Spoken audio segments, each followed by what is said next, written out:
Hi guys, you're back here with your girl Candy. It is the SEMA Crunch, and this is Will.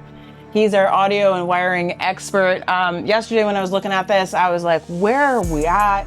There's no wiring, there's no nothing. I did see this box was pretty much sealed, which is American Autowire. And this is a classic update kit that American Autowire provided us for the 73 through 87, 82 it stops at. So that's a square body wiring kit. It's got absolutely everything in it, and Will's done a great job in the last 24 hours getting this thing wired. Now, when I'm looking at the dash, it looks like you've almost got the Dakota Digital hung up in here too. Yes, yes. So you got that, and then you got the RestoMod air controls. What else am I looking at? What did you get done on the top of the truck? So we got the dimmer switch hooked up. We're ready to put the steering column in. We got the radio wire to the location. We're ready to start putting the RetroAir box in for the heating and air. Okay, and that small little box is what we're talking about for the heater box? Compact? So we got the control, and then right here we also wow, have, look at how nifty that is. That is so compact. Compact, everything in it. You got it's your all blower, labeled too, like dash, defrost, floor. all your floor That's a vents, really nice everything. So what a nice we'll piece. get that mounted and bolted up to the firewall. All right. And get all our vents ran over to the locations. Everything will be nice and concealed. And we've got all our wiring to the back of the car for our tail lights. And our body's pretty much done then? Our body's pretty much done. We've got everything wired on our bulkhead and labeled to each individual location it needs to go to. So if somebody comes in and needs to ask a question or anything, then they know exactly where it goes when they start putting the front cap on. Very, very So clean. when we get our core support and everything and start wiring up our headlights, everything's already automized. We got our wiper control when we get that to come in. Now this was all part of the dash or the classic update kit because I could see how it was labeled. But when you're getting into the engine harness, we wouldn't obviously use that engine harness from that. 100%, yes. Okay, got you. It'll be a PSI harness. Got you. And I know you did some stuff for the underneath too. Yeah, so we'll lift this up here. Let's see what she looks like. I haven't even seen this truck underneath yet, so I'm kind of excited to see what we got going on.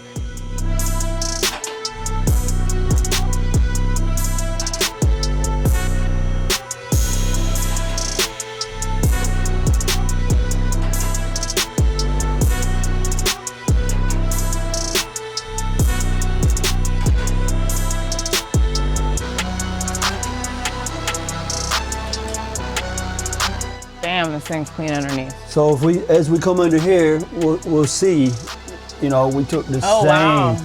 So we nicely secured the wire up, ran it along with our brake line. We got all our clamps, everything is clamped down. Nice and clean. So everything, as we come on back here, everything comes across. Let's see where all your hours went last night. Yes, 100%. Now we still got our fuel sender. We're waiting to get that installed. Right. So we've already got that pre-labeled. When we put our bumper on, we've already got our tag wire already labeled. So all we got to do when we put the bumper on is put the connector on it and hook that up. Awesome. So also here, as you see in here, we've also got our plugs. So if we need to take the taillights out for any reason, we don't have no connectors or anything. We just have a plug. So this plug unplugs, take everything out, and plug you can and play. pull it all out. That's the definition of plug and play right there. So same thing, if we needed the worst to take the body off, we take our grounds off, pull our harness out, stays to the frame, unhook it from the bulkhead, we can take the body off. Cool. Now what are we doing with the airlines? Are they being ran down here as well? So yes, we'll run those down and we'll bring them up in the location of the air tank and we'll clamp all that nice and secure down through there. And we will bring our fuel lines down the other side. Down this side right here, along with our 2 power wires for our dual fuel system. So that'll come down, so all our fuel will be down on this side. So if there's any issues with any fuel, we'll know that it automatically comes down this side, and that will be plug and play also. So if we have to drop the gas tank, that's what about cutting the wires. We make sure we leave plenty of slack too. So because you can't get to the connectors with the amount of air, so we want to be able to drop it down, put it on a stand, be able to unplug it, move it out of the way. Love it. So everything we're thinking ahead. So anything with it being on air ride, we want to make sure we got plenty of slack for the suspension to move up and down. Correct. So everything we're thinking of ahead. The worst case scenario is how I like to think of things. So you think for the future, and that cleanness, way you don't have to worry about when you're in a bind and you're like, hey, why can't I get this loose or can't get it off? Yeah, for sure. So it's nothing worse than having a connector and you go to pull it down and there's no way to unhook it and there's no slack. Yeah. So, but that's our SEMA crunch. So yeah, your we've wiring made a lot of progress. There. We've got this lens in. We left that one out to show you how we did the plug. Yeah, for so sure. this one, we went ahead, finished this up. So this right here is our LED. Now, did you fit the LED panel in that, or did you end up having to use a factory housing? Okay. We did. We fit that in there. So we've got the controller and everything in there, so they don't blink extra fast or anything. And so the flasher, is it ran in the panel up there, or is it ran flashers here? ran into here. Okay. And then you also have a flasher in your fuse box. Okay, got you. So but what this does is this slows down the flasher. So this allows you, instead of having a super bright flash with the sequential, this allows it to just be normal and go slow, because there's nothing worth having sequentials and they're just going super fast. Yeah, of course. That defeats the purpose. No, of course. So we've made some pretty good progress this week. Oh, this is just in the 24 hours, guys. Like we're 31 days out, I think. So we got some final assembly to definitely get everything on, is detailed under here.